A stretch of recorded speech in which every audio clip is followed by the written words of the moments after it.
बिस्मिल्लाहिर्रहमानिर्रहीम। मार्कर से प्रैक्टिस किस तरह से करेंगे उसका तरीका आपके सामने लिखा हुआ है। तो इस तरह से जो है इसकी प्रैक्टिस जो है वो हम करते जाएंगे। एक एक वर्ड जो है उसको क्लोज लिखेंगे और मैक्सिमम टाइम्स जो है उसकी प्रैक्टिस करते जाएंगे। एक एक शेप की मैक्सिमम टाइम्स एक पेज पे जब आप प्रैक्टिस करते हैं तो फिर आपका हाथ जो है वो उस चीज़ के ऊपर, उस शेप के ऊपर, उस एंगल के ऊपर जो है वो पुख्ता हो जाता है। अब देखिए इस तरह से प्रैक्टिस आप कट मार्कर की करेंगे। एक पेज पे ए, एक पे बी, इसी तरह से जो है वो आप आगे करते जाएंगे।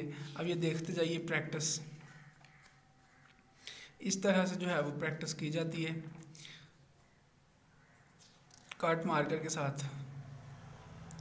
जितना ज़्यादा आप प्रैक्टिस करेंगे उतनी ही ज़्यादा जो है वो आपके काम में निखार आएगा।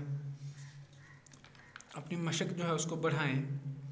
जितना ज़्यादा आप लिख सकते हैं उतना ज़्यादा लिखें। और कोई भी स्किल हो उसका ताल्लुक प्रैक्टिस के साथ होता है। आप जितनी ज़्यादा जिस भी फील्ड में, जिस भी स्किल में प्रैक्टिस करते हैं आप उसमें उतने ही ज़्यादा यूनिक और परफेक्शन के करीब चले जाते हैं।